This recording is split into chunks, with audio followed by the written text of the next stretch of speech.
Hey everyone, and welcome to my C-Sharp beginner series. In this video, you'll learn what C-Sharp can be used for, then I'll give you a quick overview what you'll learn in this course. And last, but not least, my personal recommendation, how to follow along.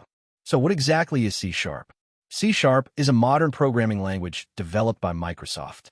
It's super versatile, and you can use it for all kinds of projects like game development with the Unity engine, desktop applications and tools, web development with ASP.NET, or even small scripts and utilities to make your daily life easier. What makes C-Sharp special is that it's both beginner-friendly and powerful enough for professionals. This series is designed to give you a clear learning path. Here's what we'll cover. First, the basics, how to set up your computer, write your very first program, and understand how C-Sharp works.